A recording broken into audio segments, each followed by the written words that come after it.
estar? Buena tarde, ya se oye. Muy buena tarde, la gracia, la misericordia y el amor de nuestro Señor sea para cada uno de ustedes en Cristo Jesús. Amén. Vamos a continuar nuestro estudio del libro de Santiago, la teología de la vida cristiana. Y estamos en el capítulo 1. En el capítulo 1 del libro de Santiago. Quisiera que me acompañaran con su vista, voy a leer la santa palabra del Señor. Santiago 1, versículo 22. 22.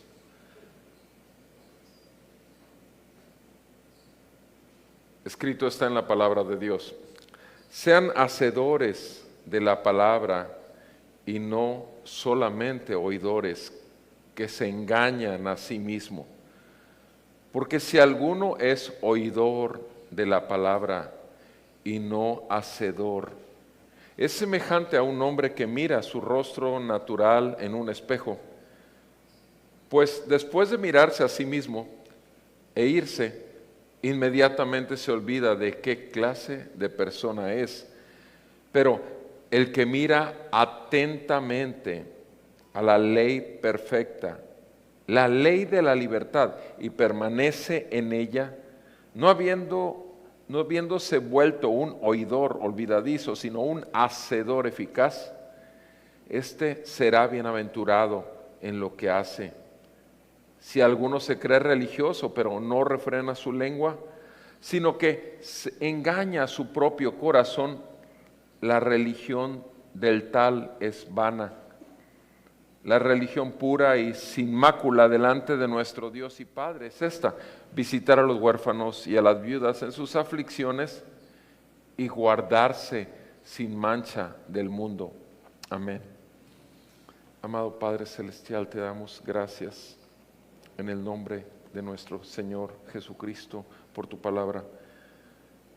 Y te damos gracias, Señor nuestro Dios, porque nos has dado tu Santo Espíritu para poder recibirla, para poder entenderla, para poder obedecerla y aún para poder enseñarla. En el nombre de Jesús, por favor, sé tú el Maestro nuestro. Por tu Santo Espíritu, dirígenos a toda verdad. Ven y edifica la fe de los santos y llama a tu pueblo que aún no es pueblo, a la fe que es en Cristo en arrepentimiento. Te lo pedimos en el nombre de Jesús. Amén y amén. Pueden sentarse, por favor, amados hermanos.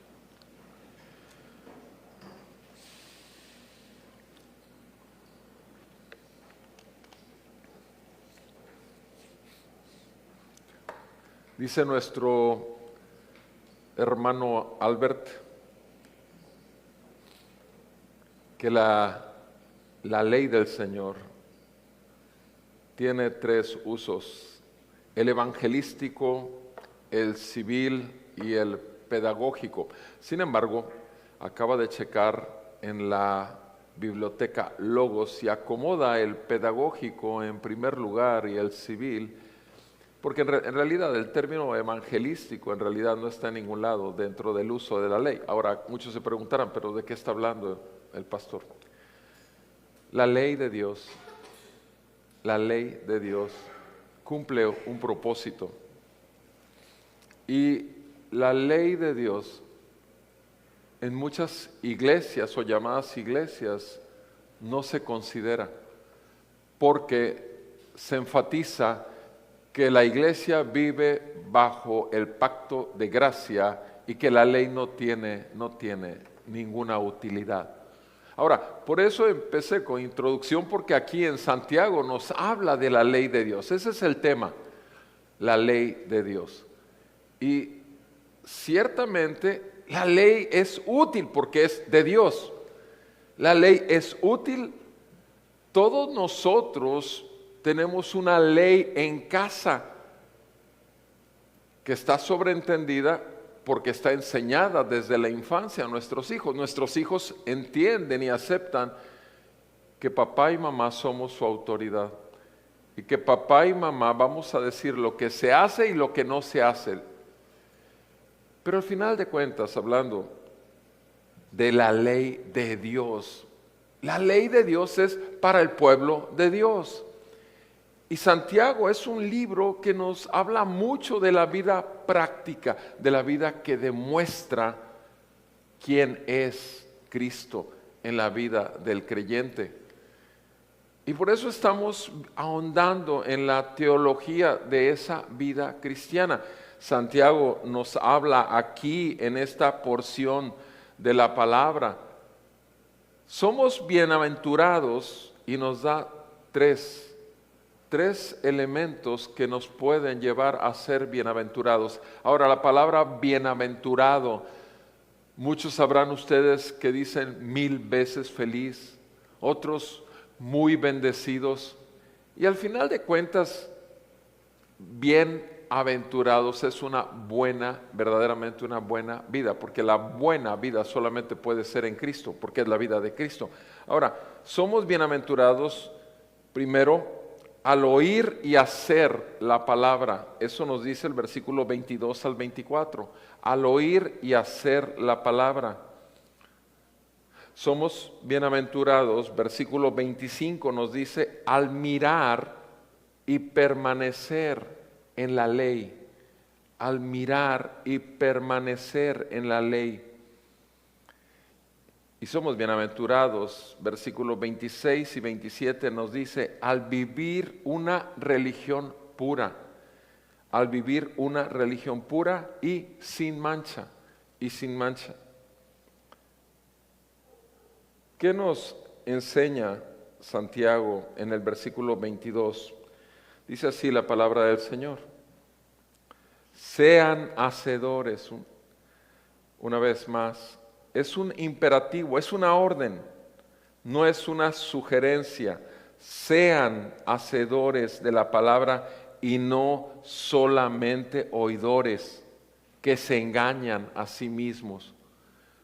Por tanto, tenemos que nosotros estar conscientes de que si Santiago nos está diciendo, si el Señor nos está diciendo a través de Santiago, que podemos caer en el engaño, quiere decir que sí podemos caer en el engaño. O sea, lo primero que tenemos que considerar es que somos sujetos a ser engañados. Ahora, la manera de evitar ser engañado es no ser solamente un oidor de la palabra.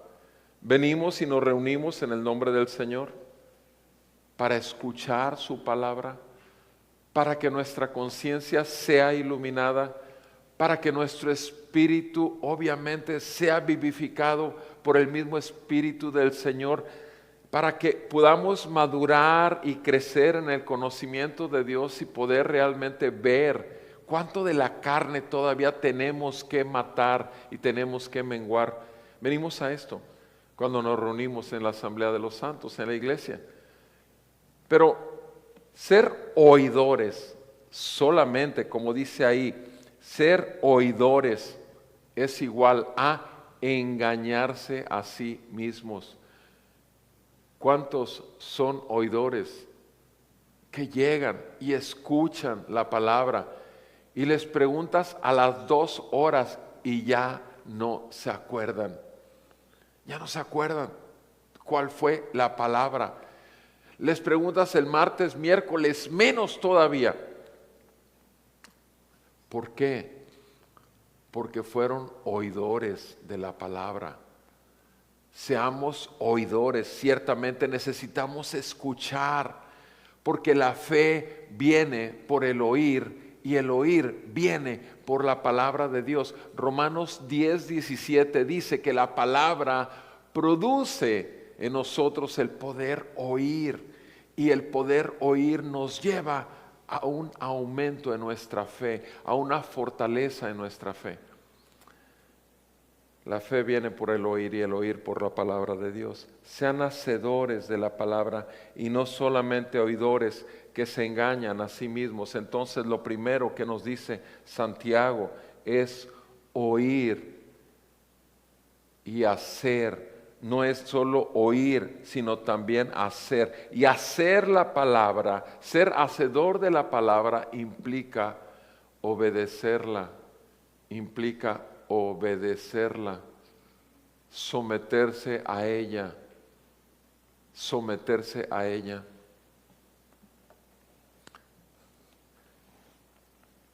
Dice en el versículo 23, porque si alguno es oidor de la palabra y no es hacedor. Y entonces nos viene una ilustración que nos da Santiago.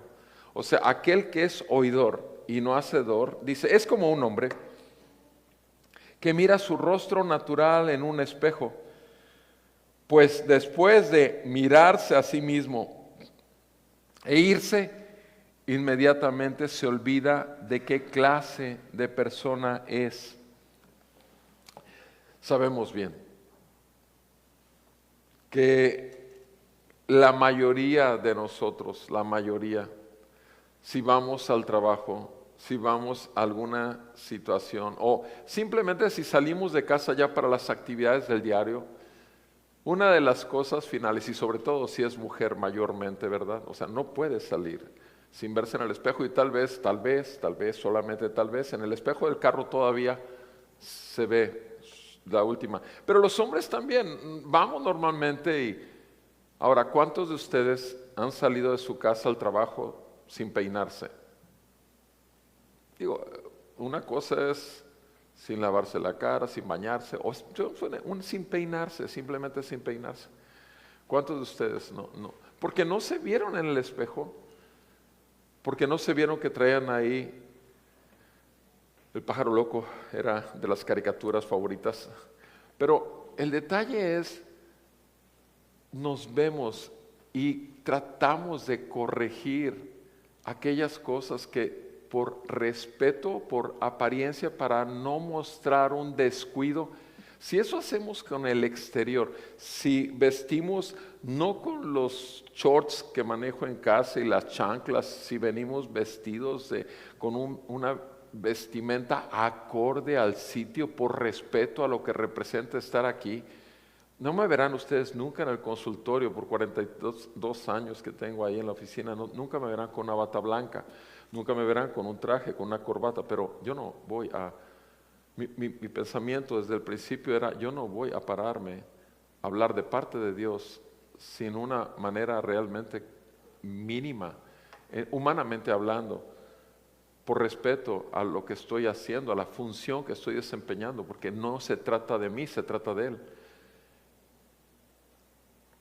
Ser oidores de la palabra y no hacedores es simplemente sigues siendo el mismo. Y el Señor está transformándonos, está formando a Cristo en nosotros. Entonces con el tiempo cada vez más se puede ver más arrugado el cuerpo exterior, pero el hombre interior se va renovando, dice Pablo. Eso dijo Pablo, que el hombre exterior se desgasta, pero el hombre interior se renueva. Y eso se ve, eso se percibe, ese hombre interior que va creciendo. Cuando Santiago pone esta ilustración del espejo, habla mucho acerca de cómo el hombre puede cuidar mucho más las cosas exteriores que las cosas eternas, porque tenemos la vida de Cristo. Mucho en mis tiempos de evangelismo, y lo digo en relación a la ilustración que usa Santiago, mucho en mis llamados evangelísticos en el consultorio, en la oficina, yo le decía a las personas, eso era clásico cuando iba a evangelizar a un paciente: yo soy médico cirujano partero. Ese es mi título, eso dice. Entonces yo le puedo cortar a usted los hombros, los brazos desde los hombros, las piernas desde los troncos que se pegan, y lo puedo dejar el puro tronquito y la cabecita. Dígame usted, señor Juan Pérez, ¿va a dejar de ser Juan Pérez porque yo le corte los brazos y las piernas y solo se queda el tronco y la cabeza, o va a seguir siendo Juan Pérez? Y obviamente la respuesta sigue siendo Juan Pérez, porque Juan Pérez no es un cuerpo. Juan Pérez habita dentro del cuerpo. Te digo una cosa, el Hijo de Dios está usando este cuerpo mortal, este cuerpo que tenemos conciencia de que traemos un remanente de pecado. Las iglesias se reconocen como nominales, como las Nazareno, Bautista, Presbiteriano, las tradicionales, vamos a decirlo así, y las modernas, neopentecostales, carismáticas y demás. Pero un problema que hay en la iglesia actual es que hay iglesias que desechan totalmente la ley de Dios y se les enseña a los oyentes a que deben vivir en la libertad que Cristo les trajo. Y esas iglesias no van a enfatizar en absoluto la santidad de Dios, van a enfatizar la benignidad y la bendición de Dios. Ahora, yo no estoy diciendo que no exista o que no sea la bondad y benignidad, porque es un atributo de Dios, es real, es verdadero. El detalle que sí voy a enfatizar es que la ley de Dios es un deleite para el Hijo de Dios. Y que la santidad de Dios es lo que más vemos y de su santidad deriva su soberanía. Y si Él dice que yo debo ser oidor y además hacedor, yo quiero eso. Yo quiero eso. Porque yo quiero lo que mi Padre quiere, porque es mi Padre, no solamente es mi Dios y tu Dios, es nuestro Padre. Y los padres queremos lo mejor para los hijos. Y Él nos adoptó. Él nos lavó, Él nos purificó y nos sigue lavando y purificando por su palabra. Amado hermano, ser oidor y hacedor nos libra de caer en el engaño de ser lo que no estamos siendo, un testimonio vivo de la palabra de Dios que se hace carne en nosotros. Mis amados, cuidado, dice en el versículo 24, en Santiago 1:24, cuando se va del espejo, esa persona se olvida de qué clase de persona es. Se olvida de qué clase de persona es. No nos olvidemos, amados hermanos, que somos pecadores. No nos olvidemos, amados hermanos, que tenemos un corazón que tiende al engaño y que es perverso. No nos olvidemos. Eso va a ser útil. Porque vamos a recurrir al trono de la gracia una y otra vez para buscar misericordia y tomar el poder que se perfecciona en nuestra debilidad. Ser oidor y hacedor de la palabra nos hace bienaventurados. Lo segundo que nos dice ahí en el versículo 25 es: si alguno es oidor de la palabra y no hacedor, el que mira atentamente a la ley perfecta. Ahora nos dice esa bienaventuranza, mirar. ¿Y cómo debemos mirar? Atentamente, o sea, poner mucha atención. ¿A quién? La ley perfecta, la ley de la libertad. La palabra de Dios es la ley perfecta, la ley de la libertad. Esta palabra nos hizo libres, volviendo a los tres usos de la ley. La ley de Dios, el primer uso que Dios le da a la ley en medio del mundo es llevarnos a Él en arrepentimiento y fe. Llevarnos a Él en arrepentimiento y fe. Por eso nuestro hermano Albert le puso el primer uso es evangelístico. El segundo uso de la ley de Dios es el uso civil. El Señor dio la ley de Dios ¿para qué? Para que la maldad extrema fuese contenida en el mundo entero, porque todas las leyes de todos los países del mundo están bajo la ley, bajo principios de la ley de Dios. Entonces el segundo uso de la ley es para detener, es el uso civil en el mundo. Aún el mundo sin saberlo lo hace. Agrada a Dios a levantar leyes y pueblos que estén bajo leyes que respeten a la creación de Dios, que son el hombre y la mujer. Y el tercer uso de la ley es el uso pedagógico o es el uso de instrucción. ¿Para quién? Ese tercer uso solamente los hijos de Dios pueden someterse a ese uso de la ley, porque solo los hijos de Dios tienen el Espíritu Santo. En el primero que dije no tenemos el Espíritu Santo. El Espíritu Santo nos constriñe y nos lleva a ver nuestro pecado y su santidad. Pero el tercer uso de la ley es cuando ya estamos en Cristo, cuando ya hemos visto la ley y entonces nos hemos vuelto en arrepentimiento y fe. Vean conmigo Gálatas 3:19, por favor. Gálatas 3, verso 19. Dice la palabra del Señor. Gálatas 3. ¿Para qué fue dada la ley? Dice aquí el apóstol Pablo en este versículo 19. ¿Para qué fue dada la ley? Fue añadida a causa de las transgresiones, hasta que viniera la descendencia a la cual había sido hecha la promesa. Ley que fue promulgada mediante ángeles por manos de un mediador.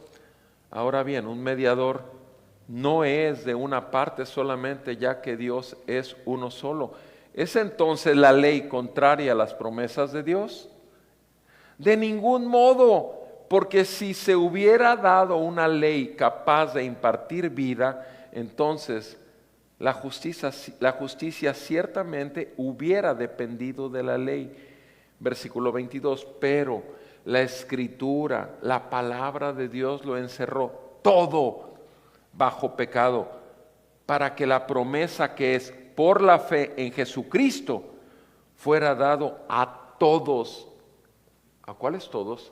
A todos los que creen en la obra redentora de Jesucristo, el Hijo de Dios, quien es el intercesor, quien es el intermediario, quien es el sacrificio, quien es aquel que nos salvó. Versículo 23, y antes de venir la fe, estábamos encerrados bajo la ley, confinados para la fe que había de ser revelada, de manera que la ley ha venido a ser nuestro ayo para conducirnos a Cristo, a fin de que seamos justificados por la fe.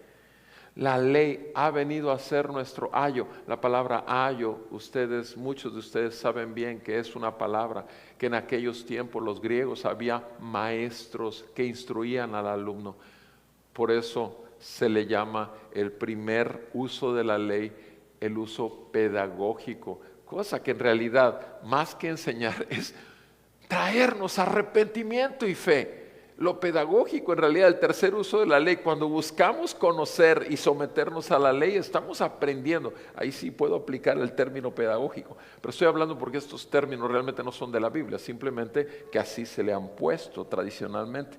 Dice ahí que la palabra nos encerró en pecado a todo mundo, porque la palabra muestra que somos pecadores y que necesitamos, delante de un Dios santo, pagar por el pecado. Y para eso viene Cristo, a pagar por nosotros en la cruz. Por eso sufre Cristo en la cruz. Por eso Cristo en la cruz le pide al Padre: Padre, perdónalos porque no saben lo que hacen. Él está intercediendo por nosotros como sacerdote. Y Él resucitó de los muertos después de pagar por nosotros. Y dice la palabra, ahí mismo dice en Gálatas 3, versículo 23, de manera que la ley ha venido a ser nuestro ayo para conducirnos a Cristo, a fin de que seamos justificados por la fe. Justificados por la fe. Pero ahora ha venido la fe, ya no estamos bajo el ayo, pues todos somos hijos de Dios mediante la fe en Cristo. Todos somos hijos de Dios mediante la fe en Cristo. Amado amigo, no eres un hijo de Dios igual que yo no lo era. Eres un hijo del diablo. Eres un hijo del padre de mentira. La gente en el mundo, tú puedes hablar a gente que no conoce nada de Cristo y nada de la palabra, y le vas a preguntar: ¿qué eres? ¿Un hijo de Dios o del diablo? Y te va a decir: soy un hijo de Dios. Pero aquí vimos que los hijos de Dios solamente los que han puesto su fe en Cristo. Y para poner fe en Cristo necesitamos aceptar que somos pecadores y confesar delante de Dios y poner nuestra fe, confianza, descanso en la obra, en el perfecto sacrificio, la propiciación, aquel único sacrificio que puede apaciguar, aplacar, apagar la ira que llama a gritos nuestro pecado sobre nosotros. Bendita gracia, bendita misericordia. Mis amados, este es el primer uso de la ley. El segundo uso, repito, el primero nos lleva a Cristo. El segundo uso es para que el mundo no se haga peor de lo que ya está, y veamos cómo las leyes del mundo han ido cambiando, se han ido degradando, se han ido alejando del Dios que estableció la ley. Y ahora ya vemos lo que está pasando. Y el tercer uso de la ley es para los hijos de Dios, porque tenemos el Espíritu de Dios que queremos seguir siendo transformados y vernos a un espejo, y que la gloria de Dios siga brillando y quitando nuestras tinieblas. Dice el versículo 25, estamos otra vez en Santiago 1, verso 25, por favor, Santiago 1, 25. El que mira atentamente la ley perfecta, la ley de la libertad, y permanece en esa ley. Aquí no se trata nada más de verla, mirarla con atención. Lo que estamos tratando de hacer en cada reunión es atención en cada detalle de la ley perfecta. Pero se trata de mirar atentamente y se trata de permanecer ahí, que la palabra permanezca en nosotros y que nosotros permanezcamos en ella. Y la única manera de permanecer en ella es por la gracia que nos ha sido concedida en Cristo. Mis amados, la ley perfecta, ley de la libertad, y permanece en ella. ¿Cómo permanecemos? Dice, no habiéndose vuelto un oidor olvidadizo. Ya vimos en el anterior punto que podemos ser engañados por no ser hacedores, solamente oidores. Sujetos al engaño somos todos, y el que diga que no, es más fácil que caiga. Pero ahora vemos una segunda advertencia: no ser un oidor olvidadizo. Se me olvidó, porque no pusiste atención y no permaneciste, por eso se olvida. Dice, habiéndose vuelto un oidor olvidadizo, dice el versículo 25, en lugar de eso, mejor ser un hacedor eficaz. Y este será bienaventurado en lo que hace. Vean conmigo, por favor, Romanos 7. Romanos 7, versículo 18. Romanos capítulo 7, verso 18. El apóstol Pablo nos dice ahí: así que ya no soy yo el que lo hace. Está hablando de lo malo, hacer pecado. Ya no soy yo el que lo hace, sino el pecado que habita en mí. Eso dice el 17. Versículo 18. Yo sé que en mí, es decir, en mi carne, no habita nada bueno. Ahora, pausa. Déjame decirte que este capítulo 7, muchos en la iglesia dicen que este era el Pablo no regenerado, que este era el Pablo fariseo, que este era el Pablo religioso, que este era el Pablo antiguo. Mentira del diablo. Este era el Pablo que fue rebelde. Perdón. Este es el Pablo que recibió la revelación de la gloria de Dios en Cristo. Este es el Pablo que se volvió en arrepentimiento y fe. El capítulo 6, el capítulo anterior de Romanos 6, habla él exactamente de lo que es la conversión, el ser muerto juntamente con Cristo y vivir en una nueva vida en él. Entonces no es el Pablo antiguo. Es el mismo Pablo. ¿Y cómo lo sabemos? Veamos qué sigue diciendo él. Yo sé que en mí, es decir, en mi carne, no habita nada bueno, porque el querer está presente en mí. O sea, el querer hacer lo bueno está presente en mí, pero el hacer el bien no. El querer está presente en mí, pero el hacerlo no.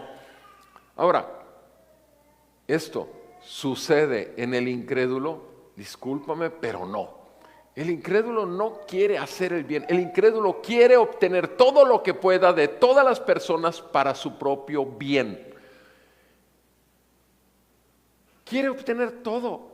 Está centrado en sí mismo. Su vida está centrada en Él. Y el creyente está centrado en Cristo y en el prójimo. Esos son los mandamientos que nos dio el Señor.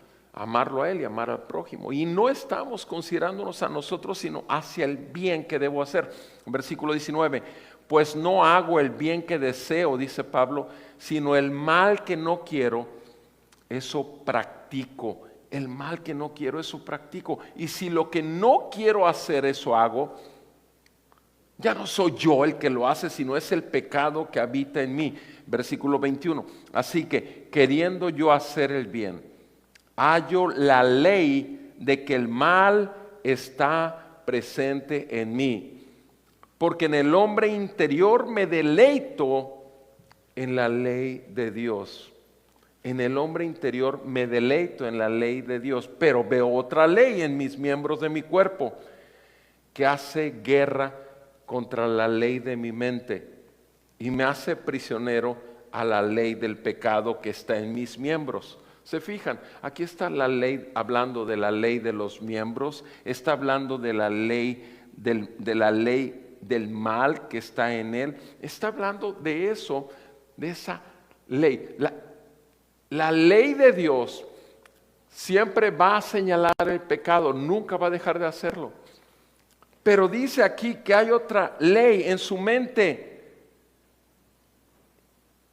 Entonces él dice que está contra la ley de mi mente, la ley de que hay en mis miembros, la ley del pecado.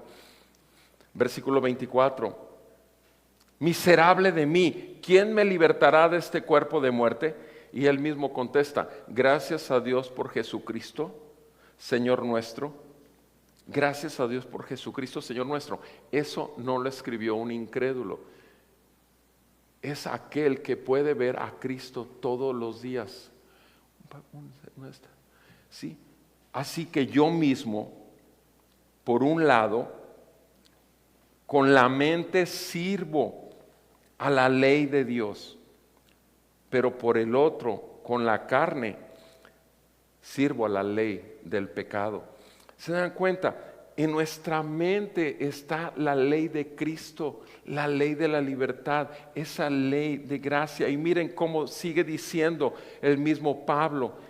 Por consiguiente, no hay ahora condenación para quienes los que están en Cristo Jesús, los que están en Cristo Jesús, los que no andan conforme a la carne, sino conforme al Espíritu de Jesús. O sea, una cosa es la ley de Cristo, es la ley de la libertad, es la ley de mi mente. ¿Por qué? Porque he conocido la gracia de Dios. Gracias. He conocido la gracia de Dios. He sido hecho libre por la ley de Cristo, mi Señor y Salvador. Mis amados hermanos, es una realidad. Sabemos los que estamos en Cristo, lo que hemos visto, la ley de Dios y hemos mirado atentamente y hemos permanecido en ella, ha sido por pura gracia.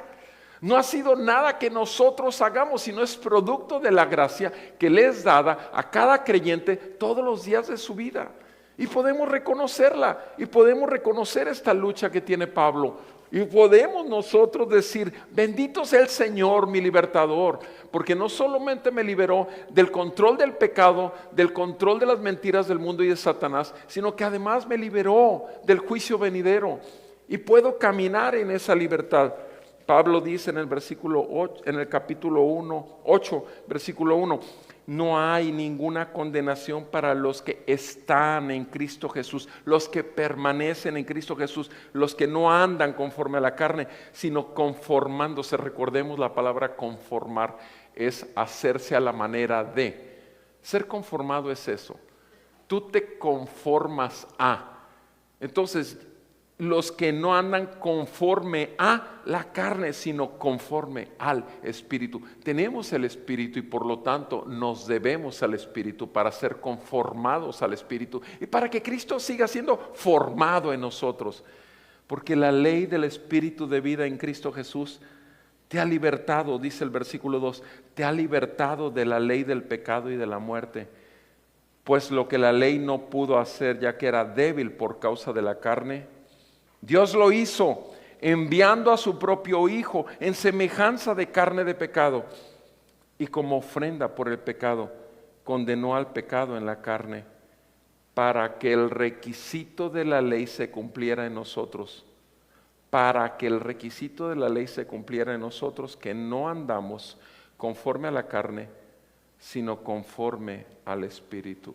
Mis amados hermanos, cuando Santiago nos está diciendo esto, cuando Santiago nos está recordando simplemente que debemos de ser oidores y hacedores, obedientes a lo que el Señor nos hace ver en su palabra. Cuando Santiago nos dice que debemos mirar y permanecer, pero mirar atentamente y permanecer en la ley de Dios, mis amados, esto no significa que no vivimos en la gracia de Dios. Precisamente vivimos en la gracia de Dios porque sabemos bien que jamás, humanamente hablando, podremos cumplir la ley de Dios. Jamás. En forma natural no podemos, pero hubo quien la cumplió. ¿Quién la obedeció? Jesucristo obedeció todo. Y Él vino en semejanza de carne de pecado, pero sin pecado. Jesús es nuestro Salvador. Jesús es el Hijo del hombre y es el Hijo de Dios. Santiago nos dice ahí en el versículo 25, este hombre, aquel que mira atentamente a la ley y permanece en ella, es bienaventurado en lo que hace. ¿Se fijan? En lo que hace. No es nada más en lo que piensas. ¿Por qué? Porque primero tenemos que saber que aquí está la ley de Cristo, la ley de la libertad. Porque ya sabemos que ninguna condenación hay para los que están en Cristo, porque ya sabemos que el que empezó en nosotros la buena obra, Él se compromete a perfeccionarla hasta el día de Jesucristo, porque ya sabemos que el día que el Señor venga resucitaremos. ¿Para qué? Para eternamente estar en el gozo eterno de los santos. Ya lo sabemos, es una realidad, aquí está. Y es por eso que podemos ver también toda la basura que quiere brotar, todas las tinieblas que tienen otra vez empañar la luz de Cristo que hay en nosotros. Sigue diciendo Santiago en el versículo 26 y ahora veamos lo que nos dice ahí. Bienaventurado es el hombre que vive una religión pura, una religión pura. Dice, si alguno se cree religioso, pero no refrena su lengua, sino que engaña a su propio corazón, la religión de tal es vana. Otra vez, ¿qué es lo que hace? Nos hace una advertencia. Esta es la tercera advertencia que nos hace Santiago. La primera, no engañarnos dejando de ser hacedores. La segunda es ser oidor olvidadizo. Y la tercera aquí nos dice, engañar su propia religión, jugando a la religión, es inútil. Es totalmente vano. Entonces, ¿podemos engañarnos y creer que somos religiosos? ¿Podemos? Sí, claro que sí. Si lo dice Santiago es porque podemos vivir religiosamente nada más. Dice, ¿en dónde está eso? ¿En dónde está el engaño? En el propio corazón. En el propio corazón. Recordemos Jeremías 17:9. que el corazón es engañoso y perverso más que todas las cosas. O sea, es una realidad que debemos de estar conscientes. Pablo, lo acabamos de oír, él sabía la ley que había en sus miembros, la ley del pecado. Ok, entonces, la religión pura y sin mancha, ahora nos dice lo que es la religión pura, versículo 27. La religión pura y sin mancha es esta: visitar a los huérfanos y a las viudas en sus aflicciones. O sea, ver por los desprotegidos, estar cuidando a los que no hay quien los cuide, los huérfanos, las viudas que no tienen un marido, que las cuiden, o sea, que atiendan, que vean por ellas. Viudas, huérfanos, atenderlas, visitarlas. Esa es la religión pura. Ahora, voy a hacer una pausa para que no se tome esto literalmente y diga, bueno, ya dijo esto y voy a investigar cuántas viudas hay aquí para visitarlas. Discúlpame, hermano, no oíste todo lo anterior respecto a la carne y ley del pecado y todo eso. Entonces, cuidado. Respecto a los huérfanos, o sea, tengamos cuidado. ¿Qué es lo que motiva nuestro corazón para hacer las cosas? Siempre debemos de estar conscientes de nuestros motivos, porque esos motivos deben de estar gobernados por la ley de Cristo, por la ley de la gracia y por el Espíritu Santo, porque el Señor lo que ve, ¿qué es? Los pensamientos que hay en el corazón. En cualquier obra, ¿qué hay? ¿Por qué lo haces? Nosotros no podemos cuestionar a Dios por qué hace las cosas. Podemos preguntarle para qué, pero Él sí nos va a hacer ver por qué estás haciendo esto. ¿Cuál es la razón? ¿Es Cristo en ti? ¿Es el Espíritu Santo el que te lleva realmente? ¿Estás teniendo claridad en tu discernimiento de acuerdo a la palabra que has oído y que estás mirando atentamente? La religión pura y sin mácula, dice el versículo 27 de Santiago 1, visitar a los huérfanos y a las viudas en sus aflicciones. ¿Y qué? Y guardarse sin mancha del mundo. Ahora, guardarse sin mancha del mundo. Pudiera ser que la instrucción de cuidar a los huérfanos y a las viudas es muy específica, pero ¿saben cuánto cabe en esto de guardarse sin mancha en el mundo? ¿Saben cuánto cabe? Toda la vida del creyente, del Hijo de Dios y de la hija de Dios debe ser santa y sin mancha. ¿Por qué? Porque el Santo de Dios, el Hijo de Dios, nos adquirió a precio de sangre y nos compró para Él. El Hijo de Dios ha venido, la luz del mundo ha venido a nuestros corazones y somos llamados a ser luz del mundo y sal de la tierra, porque el Hijo de Dios nos ha sellado el corazón. De acuerdo a Efesios 1, 12 y 13, nos ha sellado con su Espíritu Santo. ¿Para qué? Para no hacer lo que queremos, sino lo que el Señor ordena. Somos esclavos, somos siervos. O sea, pasamos ciertamente a ser un pueblo del pacto de la gracia. Y el pacto de la gracia implica reconocer que tenemos un Padre que nos adoptó, un Dios que nos compró, que nos lavó y que nos adquirió como pueblo. Y debemos de reconocer, repito, que estamos aquí para vivir para gloria de Dios. Y la única manera es vivir sin mancha en el mundo. Sin mancha en el mundo. ¿Cómo vamos a vivir sin mancha en el mundo? ¿Puedes tú? ¿Puedo yo? Mi amado hermano. Para eso vas a vivir todos los días. Romanos 8:13, por el Espíritu haces morir todos los días lo terrenal, lo carnal en ti. Y la otra, vas a buscar el trono del Señor para encontrar y recibir misericordia y perdón diariamente. ¿Y cómo vas a recibir misericordia y perdón diariamente? Que dice Juan 1:9, primera de Juan 1:9, si confesamos nuestros pecados, Él es fiel y justo para perdonarnos y librarnos de toda maldad. Tenemos que confesar nuestro pecado, ya sea en pensamiento, en palabras, en obra, o ya sea por no hacer lo que debimos hacer. Y confesarlo al Señor, porque el Espíritu Santo no nos deja tranquilos, nuestra conciencia no está sana, limpia, iluminada. Y entonces estamos inquietos. Pero si vivimos diariamente en esta gracia, encontrando y recibiendo misericordia y obteniendo gracia, poder de Dios para hacer lo que nos corresponde, es entonces que vivimos santos y sin mancha delante de Él. Es la única manera. No hay otra manera. Viviendo en la gracia significa vivir en arrepentimiento y fe. Viviendo en la gracia implica vivir en el Evangelio de Cristo que recibimos en el día de nuestra redención y permanecer en ella hasta el final. Esa es la religión pura y sin mancha. Esa es. Y somos bienaventurados. El Señor nos llamó a ser bienaventurados, a oír y hacer la palabra. El Señor nos llamó a ser bienaventurados, a mirar atentamente la ley y permanecer en la ley. Y somos bienaventurados porque sí podemos vivir una religión pura y sin mancha.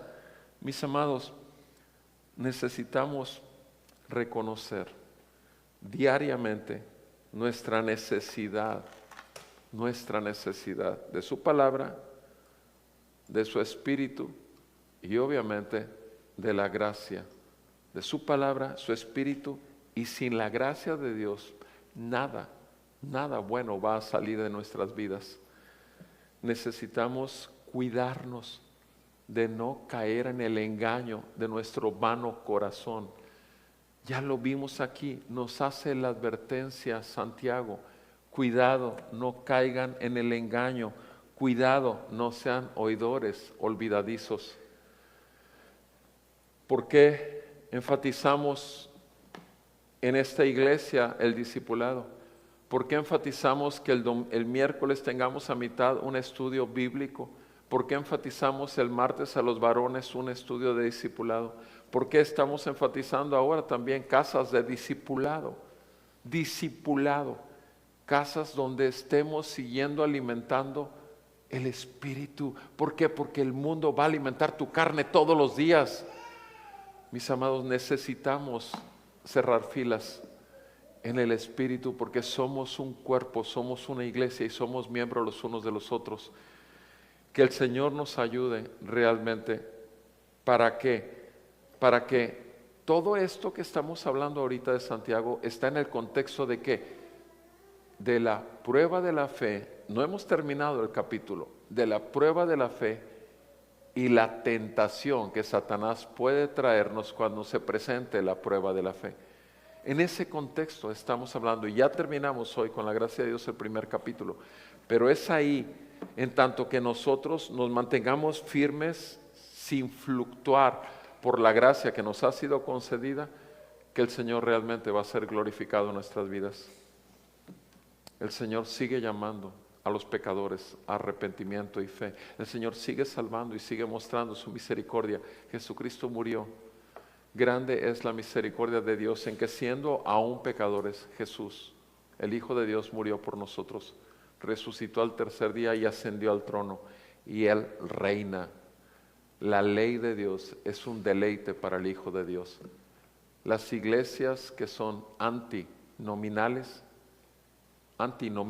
así se llaman las iglesias, que no hablan de la ley de Dios, que no hablan de la palabra pecado, que no hablan de arrepentimiento, habrán de dar cuentas a Dios. Y tristemente el verdadero creyente, por la palabra de Dios fue salvo, va a vivir una vida miserable, porque no va a poder vivir en esa libertad que da el libertinaje, de lo cual se ha hecho ahora. Tristemente, en estos tiempos, el engaño no tiene que venir del mundo, el engaño está dentro de la propia iglesia. Que Dios nos salve de caer en doctrinas de hombres y no del Señor. Vamos a orar. Padre bendito, te damos gracias por tu palabra en el nombre de nuestro Señor Jesucristo. Te damos gracias, Señor nuestro Dios, porque tú nos salvaste. Tú, Señor, y nadie más que tú fuiste el que nos has revelado a tu Hijo Jesucristo por medio de tu Espíritu Santo. Nos has hecho ver cuán grande ha sido tu paciencia y misericordia, y una y otra vez nos has traído arrepentimiento y fe. Gracias te damos por tu palabra. Señor, en el nombre de Jesús, te rogamos que nos libres de oír solamente tu palabra y ser oidores olvidadizos. Te pedimos que seamos hacedores de tu palabra, obedientes a tu palabra. Ayúdanos, Señor, a oír con atención tu palabra, Señor nuestro Dios, y no ser oidores olvidadizos. Líbranos, Señor, líbranos de que se nos olvide quiénes éramos, quiénes somos en Cristo, y que tú tienes un perfecto propósito que cumplir en nuestras vidas para gloria de tu nombre. En el nombre de Jesús, Padre, ayúdanos a no ser religiosos por encima de nombre. Queremos ser bienaventurados. Sabemos que por tu gracia, por la fe en Cristo y por tu Espíritu podemos serlo. Ayúdanos, Señor, y santifícanos más. Glorifícate más. Y, Señor, concede a tu pueblo vivir para tu gloria realmente. En el nombre de Jesús te lo pedimos. Y una vez más, gracias por tu palabra. Y gracias por tu Espíritu Santo que lo aplica a nuestros corazones. En el nombre de Jesús. Amén y amén. Vamos a alabar al Señor, amados.